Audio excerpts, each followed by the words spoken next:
यो देशका सम्पूर्ण शक्तिहरू एक ठाउँमा उभिँदा पनि हामीले खुट्टा कमाएनौं, हामी डराएनौं, हामी हल्लिएनौं, किनकि हामीलाई नागरिकको चेतनामाथि विश्वास थियो।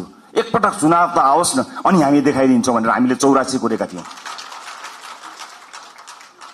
नागरिकले सबै हेरेका हुन्छन्, हरेक गतिविधि जनताले हेरेका हुन्छन्। जनताको चेतनालाई कसैले चुनौती दिन्छन्, जनता नै खराब भयो कि भनेर चुनौती दिन्छन्। होइन, यदि त्यस्तो हुन्थ्यो भने अघिल्लो चुनावमा हामीलाई 20-21 सीट होइन, एकैपटक 2/3 दिन सक्थे जनताले। तर अघिल्लो चुनावमा जनताले के भने यी नयाँहरूलाई एकपटक हेरौं ताकि यिनीहरू नमात्ने हुन्, त्यति मात्र सीट दिउँ र पुरानाहरूलाई सच्चिने अवसर दिने गरी यिनीहरूलाई पनि निमेटान नपारौं भनेर नागरिकले विवेकपूर्ण ढंगले मतदान गरे। तर नागरिकको त्यो विवेकलाई 2/3 पाएको सरकारले चुनौती दियो। शक्ति प्राप्त गरिसकेपछि आँखामा जुन पट्टी आउँछ, अब त्यो पट्टी हामीले खोल्न सक्नुपर्छ। नत्र पुराना राजनीतिक दललाई नेपाली जनताले 34, 35, 36 वर्षमा कुरे, तपाई हामीलाई 36 महिना 36 दिन पनि कुर्नेवाला छैनन्। यो कुरा निर्धक्क हुनु होला, किनकि जनता अब्बल चेतनामा आएको छ। अब कानून निर्माताका रूपमा अब तपाईहरुको दौड स्वार्थ समूहहरुको घर घरमा होइन। गुट बनाएर कांग्रेस एमालेलाई जितिदैन साथी हो, कुनै गुट बनाउनु पर्दैन। घण्टीका मुनि सबै हटाउन सक्छौं, घण्टीसँग त्यति धेरै ताकत छ, कहीँ गुट बनाउनु पर्दैन। र आफ्नो पोजिसन के हुन्छ, म कहाँ हुन्छु, मलाई के हुन्छ, पार्टीमा मेरो हैसियत के हुन्छ, संसदमा मेरो हैसियत के हुन्छ, सरकारमा मेरो हैसियत के हुन्छ, यो म केन्द्रित राजनीतिबाट बाहिर उठ्न सकिएन र देश केन्द्रित राजनीति गर्न सकिएन भने हाम्रो अभिगत पुराना राजनीतिक दलका नेताहरू भन्दा पनि बत्तर अभिगत हुन्छ। यो कुरा म तपाईलाई डे 1 मा बताउन गइरहेको छु। त्यसकारणले आफूलाई सेन्टरमा राख्ने होइन। राजनीति आजसम्म त्यस्तै भयो, सहमति त गर्ने, राष्ट्रिय सहमति गरे जस्तो भन्दै, राजनीतिक सहमति गरेको छ भन्दै, विभिन्न सहमतिहरूमा नेताहरूले आफआफ्नो ठाउँ सुरक्षित राखे, पार्टीहरूले आफआफ्नो ठाउँ सुरक्षित राखे। तर देशलाई सुरक्षित राख्ने हो कि होइन, देशलाई केन्द्रमा राखियो कि राखिएन, त्यो महत्त्वपूर्ण कुरा हो। यतिखेर देश केन्द्रमा छ, देशले देखेको सपना हामीले पूरा गर्ने हो। तपाईको र मेरो मन्त्री प्रधानमन्त्री बन्ने सपनाको भारी यो देशले, यो समाजले बोक्दैन। मेरो सपनाको भारी बोक्नको लागि यो समाज बाध्य छैन, तर यो समाजको सपनाको भारी तपाई हामीले बोक्ने हो। त्यसका लागि तपाई हामीलाई मत दिएर पठाएका हुन्। सामान्य कुरा होइन। यहाँ शहीदकी आमा छिन्, ध्यान दिनु होला। कुनै पनि बिचौलियासँग साँठगाँठ गर्नुभन्दा, एक कप चिया खानुभन्दा अगाडि, उसको एक घुटको पानी खानुभन्दा अगाडि शहीदकी आमालाई सम्झिनु होला। आफ्नो छोरो चढाएर संसद छिरेकी छन् शहीदकी आमा। सामान्य कुरा होइन। यो देशमा बिचौलियागिरी बिगबिगी छ। मैले छोटो समयको राजनीतिमा जुन देखेँ त्यो अनुभव तपाईलाई सुनाउँदैछु। तपाईहरुलाई विचलित बनाउन, तपाईलाई प्रभावित बनाउनको निमित्त मानिसहरू दौडन्छन्। देशको परिस्थिति यस्तो छ कि सरकार बनेको बेलुकाबाट एउटा समूह सरकार ढाल्न सक्रिय रहन्छ। बनेको दिनबाट प्रत्येक पटक हामीले अभूतपूर्व जनमत प्राप्त गरेका छौं। त्यो अभूतपूर्व जनमत प्राप्त गरेसँगै अब यिनीहरू बीच फाटो ल्याउन सकिन्छ कि भनेर ठाउँ ठाउँबाट प्रयास भएको तपाईहरु हेर्नुहुन्छ होला नि। समाचार भित्रका नियतहरू पनि हेर्न सकिन्छ नि कहिलेकाहीँ त। त्यस्ता ठाउँबाट हामी बच्नुपर्छ। हामीलाई फुटाउने, हामीलाई गिराउने, हामीलाई गरद गराउनेहरूको बिगबिगी छ। हामी विरुद्ध पनि धेरै मत आएको छ नि, लाखौं भोट छ नि जसले हामीलाई भोट दिएनन्। अन्य विभिन्न नेताहरू छन्। प्रतिपक्षीको कमी रहँदैन, विरोधीहरूको कमी रहँदैन। फरक यति हो कि हामी कति बलियो छौं। आफू बलियो हुनुपर्छ, अरूलाई दोष लगाएर अर्काले फुटायो, अर्काले शक्ति गर्यो, विदेशीको चाल, उसको चाल, यसको चाल, यस्ता शब्दहरूलाई अब हामीले मेटाउनु पर्छ। यो कसैको चाल होइन। हामी मिल्न सकेनौं भने, हामी स्वार्थको बन्दी बन्यौं भने मात्रै समस्या पर्ने हो। विभिन्न राजनीतिक पृष्ठभूमिबाट रासोपा आउनुभएका साथीहरूलाई मेरो स्वागत छ। तपाईहरुले कहीँ कतै हेजिटेसन भन्छ नि, कहीँ कतै तपाईले लघुतावास राख्नै पर्दैन। मलाई पुरानो पार्टी भन्छन् कि अथवा पुरानो पार्टीहरूलाई गाली गर्दा मैले अनुहार रातो पार्नुपर्छ कि केही पनि भन्न पर्दैन। हृदय ठूलो पारेर हामीले तपाईहरुलाई स्वागत गरेका छौं। खाली यति हो कि पुरानो प्रवृत्तिबाट तपाई टकटकिएर आउनुपर्ने हुन्छ। किनकि देश त्यस्तो अवस्था गरी नचलोस् भनेर कलिला भाइ बहिनीहरूले रगत बगाएका हुन्। हामीमाथि ऐतिहासिक जिम्मेवारी छ। यो 5 वर्ष नियमित रूपमा आएको चुनाव होइन, यो त शहीदहरूले रगत बगाएर आएको चुनाव हो। यहाँ जथाभावी अभिव्यक्ति दिने, यसलाई मनोरञ्जनको विषय बनाउने र हल्का खुलफुलका रूपमा प्रस्तुत हुने छुट कसैलाई पनि छैन, मलाई पनि छैन। हामी देखिरहेका छौं। तपाई हाम्रा गतिविधिहरू नागरिकले हेरिरहेका छन्। भोट दिएका जनताको शिर झुक्ने काम कसैको कुनै अभिव्यक्तिबाट, कुनै क्रियाकलापबाट हुनु हुँदैन। प्रत्येक भोटको इज्जत हुनुपर्छ। हो, सञ्चार माध्यममा बोल्न रमाइलो लाग्छ, आफ्नो बारेमा समाचार आउँदा रमाइलो लाग्छ, आफ्नो बारेमा वाहवाही हुँदा रमाइलो लाग्छ। सञ्चारकर्मी साथीहरू पनि यही समाजका साथीहरू हुन्, उनीहरू मित्र हुन्। उनीहरूले कहिलेकाहीँ आफ्नो पक्षमा राम्रा राम्रा कुरा लेखिदिँदाखेरि तपाईँले दिने अभिव्यक्तिले वैदेशिक सम्बन्धमा के प्रभाव पारेको छ त्यो कुरा याद नगरिकन तपाईँले जस्ता किसिमका हल्का फुल्का अभिव्यक्ति दिनुभयो भने देशलाई दीर्घकालीन रूपमा असर गर्न सक्छ। अब तपाईँ हिजोको मान्छे होइन, अब जिम्मेवार सांसद हो, जिम्मेवार राजनीतिकर्मी हो, जिम्मेवार प्रतिनिधि सभाको सदस्य हो। त्यसकारणले आफ्नो भूमिका परिवर्तन भएको छ होइन। जो कोहीलाई अझै पनि म अभियन्तै हुँ भन्ने लाग्छ, अझै पनि पुरानो पेसाकर्मी हुँ जस्तो लाग्छ, जो कोहीलाई म हिजोकै जस्तै भनौँ न यति जिम्मेवार नभए पनि सार्वजनिक अभिव्यक्ति जस्तो दिन्थेँ त्यस्तै दिन्छु जस्तो लाग्छ भने you are more than welcome to lead this. तपाईँहरू सांसदको भूमिकाबाट बाहिर जान सक्नुहुन्छ, केही पनि फरक पर्दैन। तर होइन, अब म जिम्मेवार हुँ, अब मेरो भूमिका फेरिएको छ। यो देशका कानुनहरू मैले फेर्नु पर्नेछ, कानुनहरूमा संशोधन ल्याउनु पर्नेछ, नयाँ कानुनहरू ल्याउनु पर्नेछ। मलाई मत दिएका जनताको घर घरमा खुसियाली आउनु पर्नेछ र मलाई मत दिएका जनताको चुलो बोल्नु पर्नेछ। मलाई मत दिएका जनतालाई प्रभाव पर्नु पर्नेछ। उनीहरूले मैले जस्तै अस्पतालमा उपचार गर्न जाँदा बेड पाउनुपर्छ, कसैको फोर्स बिना भन्ने कुराको महसुस तपाईँलाई हुनुपर्छ। म तपाईँलाई अनुरोध गर्न चाहन्छु, सक्नुहुन्छ भने सकेसम्म आफूलाई सरकारी अस्पतालमा उपचार गराउनुहोस्। सक्नु भएन, इमर्जेन्सीको बेलामा मैले भनेको छैन, सक्नुहुन्छ सरकारी अस्पतालमा आफूलाई उपचार गराउनुहोस्। सरकारी सेवालाई चुस्त बनाउने हो। जनताका छोराछोरीहरूलाई जुन अप्ठ्यारो पर्छ तपाईँले मात्र सुविधा प्राप्त गर्नु कि जायज होइन। सक्नुहुन्छ भने म बाध्यताकारी तपाईँलाई भन्दिनँ, महसुस गर्न सक्नुपर्छ। र अर्को महत्त्वपूर्ण कुरा म यहाँलाई बताउँछु, राष्ट्रपा स्थापना भएको 3.5-4 वर्ष पनि भएको छैन। यसबीचमा हामी विभिन्न पृष्ठभूमिका साथीहरू जोडिएका छौँ। राष्ट्रपाभित्र देशको अनुहार छ। अहिले जोडिएका साथीहरू यो देशको अनुहार, यही समाजबाट हामीले प्राप्त गरेका अनुहारहरू हो। हामीभित्र कसैको विवाद पनि होला, कसैको उच्च छवि पनि होला, कसैको सामान्य किसिमको सार्वजनिक जीवन होला, कसैको उच्च किसिमको सार्वजनिक जीवन होला।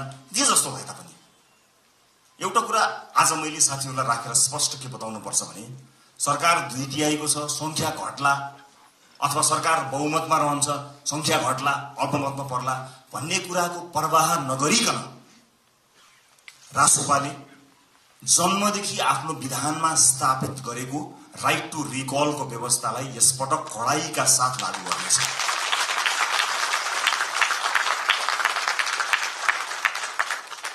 एउटा स्वतन्त्रता हुन्छ, एउटा अनुशासन हुन्छ, एउटा फ्रिडम र एउटा डिसिप्लिन।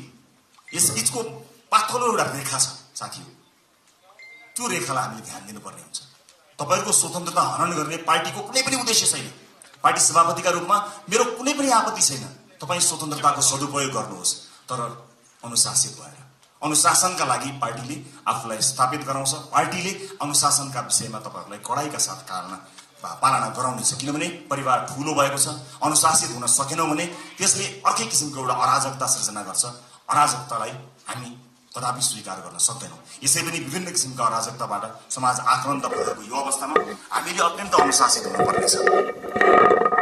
म अघिपछि भन्दा आज अलिकति फरक चुनिएको छु होला, तपाईले त्यो महसुस गर्नुभएको छ होला। अलिअलि कडाइका कुराहरू गर्यो, अलिअलि कारबाहीका कुराहरू गर्यो, यसले राइट टु रिकलको कुराकानी गर्यो, अलिक खबरदारी गरे जस्तो गर्यो भन्ने कुरा तपाईलाई लागेको होला। लाग्नुपर्छ तपाईलाई, किनकि जुन आशा र अपेक्षाका साथ नेपाली जनताले भोट खन्याएर दिएका छन् नि, त्यो ठूलो जिम्मेवारीको महसुस तपाईलाई प्रत्येक दिन हुनुपर्छ साथी हो, प्रत्येक दिन हुनुपर्छ। यो देश अहिले पनि बनेन भने कहिले पनि बन्दैन भनेर साथीहरूले भनेका छन्, हर ठाउँमा भनेका छन्। तपाई भोट माग्न जाँदाखेरि आमा बाहरूले रुँदै के भनेका छन् तपाईलाई थाहा छ? बाबु यो देश बचाऊ भनेका छन्। सुन्दाखेरि यो देश बचाऊ कति सामान्य कुरा हो नि, कति गहन कुरो छ, कति गहिरो कुरो छ, कति ठूलो कुरो छ भन्नुहोस् त। यो देश बचाऊ हामी जस्ता सामान्य मान्छेको हातमा, नीलो झण्डा फरफराउँदै हातमा घण्टी बोकेर हिँडेका हाम्रा हातमा, हाम्रा काँधमा देशका ज्येष्ठ नागरिकदेखि बालक बालिकाहरूले सम्मले यो देश बचाऊ भनिरहेका छन्। यो जिम्मेवारी हो, ठूलो शक्ति हामीले प्राप्त गरेका छौं। जति ठूलो शक्ति त्यति ठूलो जिम्मेवारी साथी हो। कृपया यो जिम्मेवारीको महसुस यहाँहरूले गर्नुहोला। म जहाँ जुन ब्याकग्राउन्डबाट आउनु भएको छ म सबैलाई स्वागत गर्न चाहन्छु। राष्ट्रसभा भित्र सिङ्गो देशको अनुहार छ। यहाँ व्यापार व्यवसाय क्षेत्रका साथीहरू पनि हुनुहुन्छ, विद्यार्थी साथीहरू पनि हुनुहुन्छ, जेनजी पुस्ताका सबै साथीहरू हुनुहुन्छ, युवा साथीहरू हुनुहुन्छ, महिला साथीहरू हुनुहुन्छ, सीमान्तकृत वर्गलाई प्रतिनिधित्व गर्ने साथीहरू हुनुहुन्छ, सामाजिक अभियन्ता हुनुहुन्छ, कवि कलाकार मोडल रोल मोडल सबैजना हुनुहुन्छ, पूर्व प्रशासकदेखि लिएर सबैजना हुनुहुन्छ। यति ठूलो यो परिवारलाई समायोजन गर्नको निमित्त यो परिवारलाई एउटै धारमा एउटै ट्र्याकमा लिएर जानको निमित्त अनुशासनको अत्यन्त ठूलो खाँचो हुन्छ। म साथीहरूलाई यति भन्न चाहन्छु, म तपाईहरुको मिडिया प्रेजेन्स प्रति कहीँ कतै दुःख मनाउ गर्दिन, तर आफू अभिव्यक्त हुनुभन्दा पहिला तपाईले पार्टी पङ्क्तिसँग सरसल्लाह गर्नुहोला। तपाईको सानो बोलीले मतदान गर्ने अर्को मानिसको चित्त नदुखोस्। तपाईको सानो अभिव्यक्तिले देशका महत्त्वपूर्ण सम्बन्धहरूमा आँच नपुर्याओस्।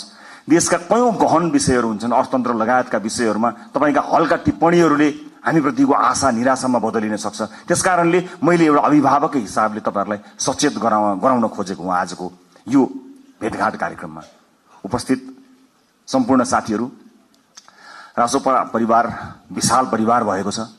यो सँगसँगै नेपाली नागरिकले हामीलाई ठूलो अभिमत दिनुभएको छ। यसको जगेर्ना गर्नु तपाईँ हाम्रो कर्तव्य हो।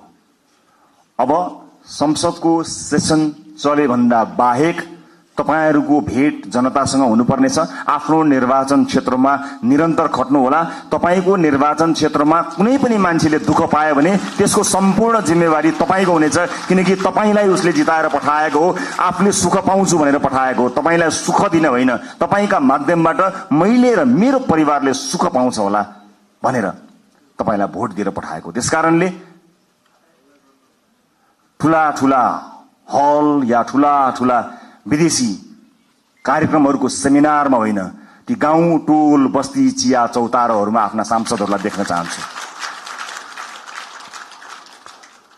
हामी सांसद भयौं भन्दैमा त्यो सांसद भएको ब्याचले या त्यो सर्टिफिकेटले एकाएक ज्ञान दिने होइन। अध्ययनको आवश्यकता पर्छ, ज्ञानको आवश्यकता पर्छ। र अब शक्तिशाली भए भनेर आफ्नो चालचलन आफ्नो व्यवहारै परिवर्तन गर्ने कयौं साथीहरू पनि मैले देखेको छु। त्यसमा विशेष ध्यान दिनु होला। नागरिकसँग सधैँ नजिक रहनु होला। चुनाव त फेरि पनि आउँछ, त्यतिखेर हामीले भनेका छौं, यसपटक हामीले इतिहास रच्ने कोसिस गरेका छौं। हामीले नागरिकसँग करार गरेका छौं। नागरिक हामीलाई भोट हाल्न तयार थिए, तर पनि हामीले अतिरिक्त प्रतिबद्धता किन गर्यौं भने हामी कमिटेड छौं। यसपटक परिवर्तन गरेरै छाड्ने हो, यसपटक काँचुली फेरेरै छाड्ने हो भनेर हामीले नागरिकसँग करार गरेका छौं। त्यो करारका अक्षर अक्षर पढ्नु होला। र तपाईहरु मध्ये कोही यही भएकै हलहरु मध्ये नै कोही न कोही मन्त्रालय सम्हाल्ने साथीहरु हुनुहुन्छ, तर कृपया मन्त्री बनाइदिनुस् भनेर या मिडिया ट्रायलमा म फलानु मन्त्री भनेर त्यस्तो चीजलाई बन्द गरिदिनु होला। किनभने अहिलेसम्म केही पनि थाहा छैन। पार्टीले क्याबिनेटमा कसलाई पठाउँछ भन्ने कुराको निर्णय आज यतिखेर तपाईसँग उभिँदासम्म हामीले गरेका छैनौं। पार्टीले सही निर्णय गर्छ, कसैलाई तपाईले भन्नु पर्दैन। हामीलाई थाहा छ, तपाईहरुको विज्ञता थाहा छ, तपाईहरुको क्षमता थाहा छ। कयौं साथीहरु देखिएको गर्नुहुन्छ, कयौं साथीहरु छेकिएको गर्नुहुन्छ। पार्टीले छेकिएका साथीलाई पनि हेरिरहेको छ।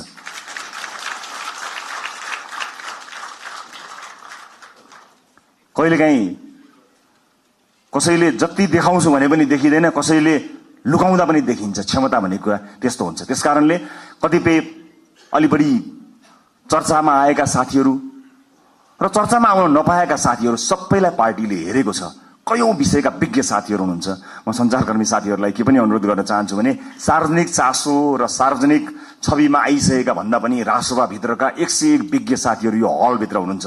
अलिकति क्यामेरालाई फोकस गर्नुभयो, अलिकति tilt down tilt up left right गर्नुभयो भने यो हल भित्र 101 विज्ञ साथीहरू हुनुहुन्छ है साथी हो। त्यसकारणले आम नागरिकलाई ती साथीहरू बारे पनि जानकारी दिदिनु होला है।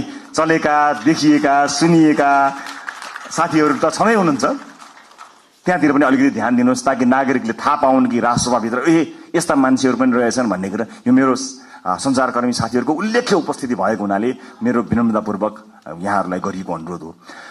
अब म लगभग आफ्नो भनाइको अन्त्यतिर आएको छु। उपस्थित साथीहरू, चुनावमा हामीले अत्यन्त दुःख गर्यौं, तपाईहरुले मेहनत गर्नुभयो, परिश्रम गर्नुभयो। केही नयाँ साथीहरु, केही पुराना साथीहरु पनि चुनिएर आउनु भएको छ। अधिकांश धेरै सांसदका रूपमा नयाँ साथीहरु आउनु भएको छ। स्वाभाविक रूपमा के होला, कसो होला, कस्तो होला भन्ने कुरा तपाईलाई लागेकै हुनुपर्दछ। चुनावका बेलामा जुन मेहनत तपाईले गर्नुभयो त्यो खटाइका हिसाबले त्यो मेहनत सायद नपर्ला, तर सोचाइका हिसाबले, पढाइका हिसाबले, अध्ययनका हिसाबले, रिसर्चका हिसाबले त्योभन्दा कम मेहनत गरेर चाहिँ परिवर्तन आउन सक्दैन। त्यसकारणले तपाईहरुको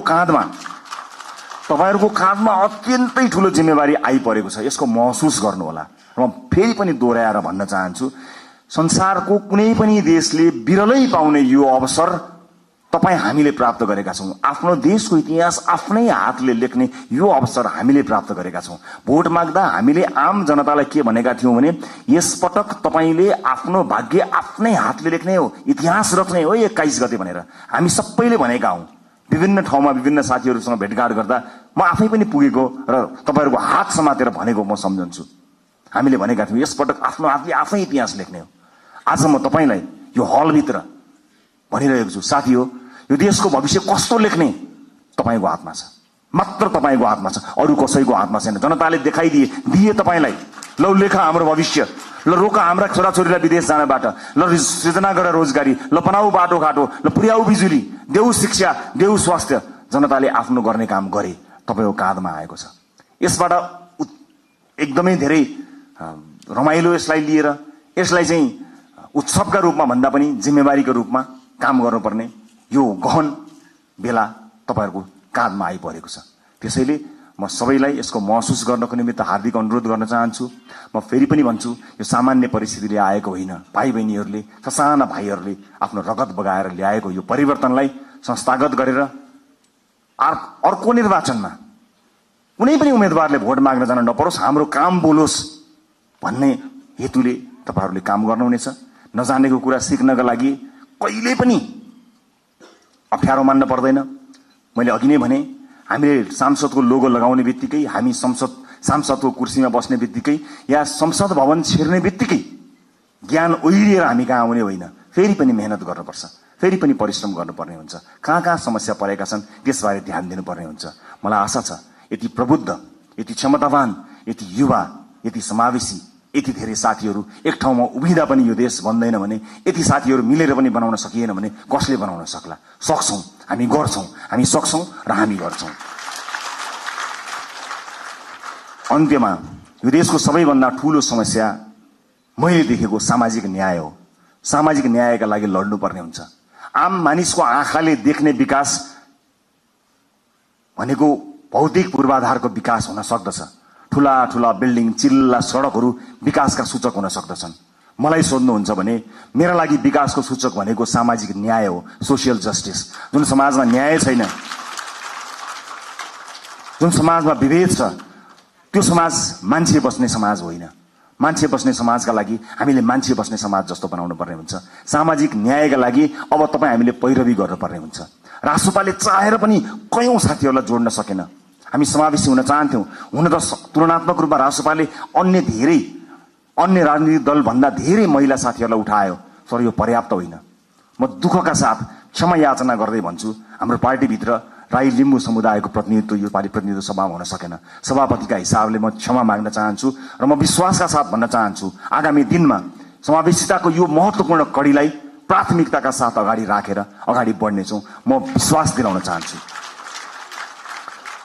यही हलबाट तपाईहरु भोलि मन्त्रीका रूपमा आसीन रहनुहोला। म तपाईलाई स्पष्ट पार्न चाहन्छु, तपाईले शक्ति आर्जन गरेर भोलि बजेटमा आफ्नो क्षेत्रमा बजेट सोरेर लानुभयो, कर्णालीलाई रुवाउनु भयो, मधेसलाई रुवाउनु भयो, सुदूरपश्चिमलाई रुवाउनु भयो भने त्यो विकास होइन। सिङ्गो देश विकास हुँदा चितवन अविकसित हुँदैन, मलाई थाहा छ। त्यसकारणले हाम्रो ध्यान सिङ्गो देशको विकासमा जाने हो, क्षेत्रगत कुरामा होइन। यद्यपि कतिपय क्षेत्रहरू अत्यन्त संवेदनशील हुन्छन्, कतिपय चीजहरू महत्वपूर्ण हुन्छन्। जिल्लामा कतिवटा पुल बने, मैले कतिवटा पुल लिएर गएँ, मैले कति किलोमिटर बाटो आफ्नो क्षेत्रमा पिच गरेँ भन्ने कुराले तपाईलाई कीर्तिमानी बनाउँदैन। मैले अघि भने जस्तै कर्णालीमा बाटो पुग्यो कि पुगेन, कर्णालीमा अस्पताल बन्यो कि बनेन, कर्णालीमा सुत्केरी आमाले बाटोमा मृत्युवरण गर्न पर्यो कि परेन, मधेसमा भित्री मधेसमा शिक्षाको उज्यालो पुग्यो कि पुगेन, स्वच्छ खानेपानी पुग्यो कि पुगेन, बालबालिकाहरूले पोषण पाए कि पाएनन्। विकासको सूचक यो हो। तपाईँ हामीले सोचेको विकास यही हुनुपर्नेछ। अर्को पटक मैले चुनावमा बाटो लगिन भने, मैले अर्को पटक चुनाव जित्दिन भनेर तपाईँ आजदेखि लाग्नुभयो भने मैले फेरि पनि राइट टु रिकलको व्यवस्थाको बारेमा सम्झना गराउनु पर्ने हुनेछ। साथी हो, एउटा चुनावबाट अर्को चुनावका लागि होइन, एउटा पुस्ताबाट अर्को पुस्ताका लागि लडेका हो हामी। अर्को चुनाव जितौं नजितौं त्यो सरकारको विषय भएन, तर अर्को पुस्ताले हार्नु हुँदैन साथी हो। धेरै पुस्ताले हारिसकेपछि हामी एउटा आशा अपेक्षाको दियो बाल्न सफल भएका छौं। यसलाई निभ्न नदिनु होला। सभापतिका रूपमा म तपाईहरुसँग सँगै सधैँ छु। म लोकतान्त्रिक पद्धतिलाई विश्वास गर्छु। वर्तमान व्यवस्था, वर्तमान संविधानप्रति प्रतिबद्ध छु। शासकीय स्वरूपमा सामर्थ्य पुग्दा केही न केही सुधार चाहिएको छ भन्ने कुराको हामीलाई हेक्का छ। तर वर्तमान व्यवस्था, वर्तमान परिवर्तन, वर्तमान संविधानप्रति हाम्रो प्रतिबद्धता डगमगाएको छैन, डगमगाउनेवाला पनि छैन र यहाँहरूले पनि त्यसलाई डगमगाउन दिनुहुने छैन भन्ने मैले विश्वास लिएको छु। इतिहास रचनामा एउटा मान्छे, एउटा नेताको हात हुँदैन, एउटा पार्टीको हात हुँदैन। इतिहासको कालखण्डदेखि यहाँसम्म विभिन्न पुराना राजनीतिक दल र नेताहरूले त्याग र तपस्या गरेर आज हामीलाई यो दिन ल्याउनु भएको छ। उहाँहरूका कयौं व्यक्तित्वहरूप्रति हाम्रो प्रश्न हो, तर इतिहासले उहाँहरूले दिनुभएको योगदानलाई नजरअन्दाज गर्ने, त्यसलाई अपमानित गर्ने हक हामी कसैलाई पनि छैन। म ससम्मान इतिहासमा उहाँहरूले दिनुभएको योगदानका लागि उहाँहरू सबैलाई स्मरण गर्न चाहन्छु। पुराना राजनीतिक दल, पुराना सम्पूर्ण नेतागणहरूलाई म यही मञ्चबाट धन्यवाद दिन चाहन्छु र म यति भन्न चाहन्छु, इतिहास तपाईले लेख्नुभयो, भविष्य हामी बनाउँछौं। हाम्रा अभिव्यक्तिहरूमा कुनै पनि राजनीतिक दल र विपक्षीहरूप्रति कटाक्ष भयो भने त्यो अनर्थ हुन जानेछ। आज विजयको उन्मादमा हाम्रा समर्थक साथीहरूले विजयी भएका कारण, अत्यधिक मत आएका कारण विपक्षीहरूप्रति विभिन्न माध्यमहरूमा, सञ्चार माध्यम लगायत सार्वजनिक माध्यमहरूमा जुन ढंगले अभिव्यक्ति दिइरहनु भएको कता कता देखिएको छ, त्यो कदापि स्वीकार्य छैन। विजेता हुनुको अर्थ जिम्मेवार हुनु हो, विजेता हुनुको अर्थ छाडा हुनु होइन। विजेता हुनुको अर्थ विपक्षीहरूलाई कटाक्ष गर्ने अधिकार प्राप्त गर्नु होइन, त्यो लोकतन्त्रको चरित्र होइन। त्यसकारणले हामीलाई माथि धेरै आरोप लागेको छ। आज तपाईहरु सबैलाई साक्षी राखेर म यो आरोपलाई खण्डन गर्ने जिम्मेवारी तपाईहरुको काँधमा पनि बाँड्न चाहन्छु कि रासोपालाई प्राय अराजक छन्, रासोपा समर्थकहरू अत्यन्त धेरै असहिष्णु छन्, सामाजिक सञ्जालमा गाली गलौजमा उत्रन्छन्, व्यक्तिगत गाली गलौजमा उत्रन्छन्, छुनै हुँदैन, बोल्नै हुँदैन, गाली गरिहाल्छन्। त्यस किसिमको एउटा छवि बनेको छ। म सम्पूर्ण समर्थक साथीहरूलाई बताउन चाहन्छु, अब त्यसबाट बाहिर निस्कनुपर्छ। रासोपाले प्रशिक्षण गर्न पाएको छैन। 3 वर्षमा आक्रमण झेल्दै आएको रासोपाले आफ्ना सदस्य साथीहरूलाई राम्रोसँग प्रशिक्षित गर्न पाएको छैन। तर यही समाजका पात्रहरू भएको हुनाले तपाईले समाजका विभिन्न तह र तबकामा लिनुभएको प्रशिक्षणले तपाईको व्यक्तिगत आचरणलाई देखाउँछ। त्यसकारणले सम्पूर्ण रासोपा समर्थक साथीहरूलाई म जिम्मेवार भएर अभिव्यक्त हुन सामाजिक सञ्जाल, सामाजिक प्लेटफर्महरूमा, सार्वजनिक प्लेटफर्महरूमा अत्यन्त जिम्मेवार भएर प्रस्तुत हुनको लागि अनुरोध गर्न चाहन्छु। यो रासोपाले जितेको होइन, यो देशले जितेको हो। हामीले प्रमाणित गर्नुपर्नेछ। रासोपाको माध्यमबाट देशले जितोस् भनेर आम नागरिकले हामीलाई भोट दिएका हुन्। त्यसकारणले यो जित केवल रासोपा समर्थक, रासोपा भोटरको मात्र होइन, यो जित सम्पूर्ण देशको हुनुपर्नेछ। त्यसका लागि तपाईँ हामीले काम गर्नुपर्नेछ। अबको 5 वर्ष सहज हुनेवाला छैन। हिजोका सांसदहरूको जस्तै गतिविधि या हिजोका मन्त्रीहरूको जस्तै गतिविधि र तिनै निरन्तर त्यही चिजको निरन्तरता यो हो भन्ने जो कोहीलाई परेको छ भने कृपया त्यो होइन। अति संवेदनशील समयमा अत्यन्त धेरै मेहनत गर्नुपर्ने समयमा हामी उभिएको हुनाले फेरि पनि तपाईहरुलाई मेहनतका साथ अगाडि बढ्नको लागि म हार्दिक अनुरोध गर्न चाहन्छु। अन्त्यमा निर्वाचन जित्नका लागि पार्टीका विभिन्न तह र तबकामा रहेर काम गर्नुहुने सम्पूर्ण साथीहरूलाई म धन्यवाद दिन चाहन्छु। समानुपातिक साथीहरूलाई कतिपय मानिसहरूले तिमीहरू त समानुपातिक हौ, प्रत्यक्ष होइनौ भनेर अलिकति फरक ढंगले हेर्न खोजेको देखिन्छ। म त्यसलाई विभेद भन्छु। म त्यस्ता विभेद पार्टीभित्र नहोस् भन्ने चाहना राख्न चाहन्छु। चाहे प्रत्यक्षमा रहेका हुन्, चाहे समानुपातिकमा रहेका हुन्, सबैले आफ्नो भूमिका र जिम्मेवारी निर्वाह गरेका छन्। कतिले चुनाव जित्नका लागि भूमिका निर्वाह गरे भने अब संसदमा गएर ती साथीहरूले आफूलाई अझ बढी अब्बल प्रमाणित गर्नुहुनेछ। हरेक पेशा, व्यवसाय क्षेत्र लिङ्ग सबैको प्रतिनिधित्व गरेर विशाल राष्ट्रपुरा परिवारमा आउनुभएका तपाईँ साथीहरूलाई सुपर लास्ट एउटै कुरा के भन्छु भने हामी समय र परिस्थितिले एक ठाउँमा जोडिएका हौं। हामी यो राजनीतिक दल थिएन, हामी यहाँ गोलाकार हुने थिएनौं भने अलग किसिमका मानिसहरू थियौं। हाम्रा साथीभाइ अलग थिए, हाम्रो संगत अलग थियो, हाम्रो काम अलग थियो, हाम्रो पेशा अलग थियो। तर परिस्थितिले हामीलाई यहाँ जोडेको जोडिसकेपछि एज अ टिम प्लेयर एउटा सामूहिक खेलाडीका रूपमा तपाईँ हामीले काम गर्नुपर्नेछ। व्यक्तिगत रूपमा कसैको आचरण बानी व्यवहार स्वभाव हामीलाई मन पर्नु नपर्नु बेग्लै कुरा हो। तर यतिखेर हामीले हेर्ने भनेको देशको संविधान हो, संसदको नियमावली हो, पार्टीको विधान हो। तपाईलाई व्यक्तिगत जीवनमा जुन किताब पढ्न मन लाग्छ पढ्नुहोस्, तर हामीले पढ्ने यिनै किताबहरू हुन्। यिनै किताबभित्र हामी एकबद्ध भएर देशको संविधान मानेर, पार्टीको विधान मानेर, विभिन्न नियमावलीको अधीनमा रहेर एकै ठाउँमा एउटा टिम भएर काम गर्नुपर्नेछ। त्यसकारणले व्यक्तिगत इच्छा आकांक्षा, व्यक्तिगत लाइक डिसलाइक, व्यक्ति मन पर्ने मन नपर्ने कुराहरू गौण रहन्छन्। मैले अघि पनि भने तपाईको चाहना, तपाईको सपनाको भारी यो देशले बोक्ने होइन, वर्षौंदेखि यो देशले देखेको सपनाको भारी तपाईँ हामीले मिलेर बोक्ने हो। कयौं व्यक्तिगत जीवनमा मन नपरेका साथीहरू पनि कता कता घुम्दै फिर्दै यही आएर ठोकिएका पनि हुन सक्दछौं। यतिखेर हामीले आफ्नो विवेकको अत्यधिक प्रयोग गरेर मुलुक र जनताप्रति वफादार, इमानदार र जिम्मेवार भएर काम गर्नुपर्नेछ। म यहाँहरूको सुखद राजनीतिक भविष्यको शुभकामना अभिव्यक्त गर्न चाहन्छु। फेरि पनि निर्वाचनलाई यति ठूलो परिणाममा ल्याउनका लागि काम गर्नुहुने पार्टीका अग्रकम्तीमादेखि अन्तिम पंक्तिसँग काम गर्नुभएका सम्पूर्ण साथीहरूलाई धन्यवाद दिन चाहन्छु। मतदाता साथीहरूलाई धेरै धेरै धन्यवाद दिन चाहन्छु। यो देशका निजी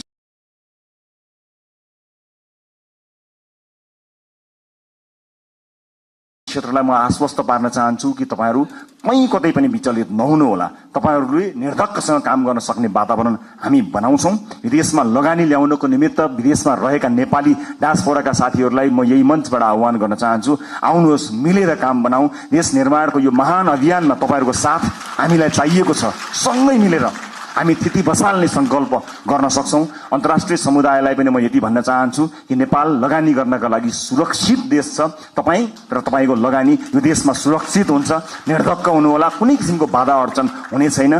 तपाईलाई कुनै अमुक नेता वा पार्टीले संरक्षण गर्दैन, तपाईलाई देशको नीतिले, हाम्रो नीतिले संरक्षण गर्नेछ। नीतिगत रूपमा तपाईँ हामी संरक्षित हुनेछौं। देशको विश्वविद्यालयहरूले काँचुली फेर्नु पर्नेछ, उद्योग कल कारखाना चल्नु पर्ने हुनेछ, देशमा काम धन्दा निरन्तर चल्नु पर्नेछ, इम्प्लोइमेन्ट क्रिएट गर्नुपर्नेछ। यी व्यापक जिम्मेवारीहरू पूरा गर्नको निमित्त हामी सक्षम भएर काम गर्नेछौं। मुलुक नयाँ मान्छेहरूको हातमा गयो, कहीँ अप्ठ्यारोमा पर्छ कि लोकतन्त्रको खतरामा पर्छ कि कहीँ कतै अलिकति अधिनायक बाधा आउँछ कि जस्ता जुन शंका, भ्रम या आशंकाहरू कहीँ कतै भएको छ, म सबै चासो राख्ने, सरोकार राख्ने सबैलाई बताउन चाहन्छु कि मुलुक राम्रो हातमा छ। We will handle it with care. हामी यसलाई एकदमै केयरफुल्ली, यो जनताले दिएको मतलाई अत्यन्त प्रेमका साथ, अत्यन्त सौहार्दका साथ, करुणाका साथ र अत्यन्त चनाखो भएर हामी काम गर्नेछौं। सुशासनमा नयाँ मानक स्थापना हुनेछ र मुलुकलाई आर्थिक समृद्धिको बाटोमा हामी निरन्तर लिएर जानको निमित्त अहोरात्र काम गर्नेछौं। हस्, फेरि पनि यहाँहरूलाई यो उपस्थितिका लागि, यो विजयका लागि र यो प्रतिबद्धताका लागि धेरै धेरै धन्यवाद दिन चाहन्छु। तपाईँ हामी सबैको जय होस्। जय देश, जय घण्टी।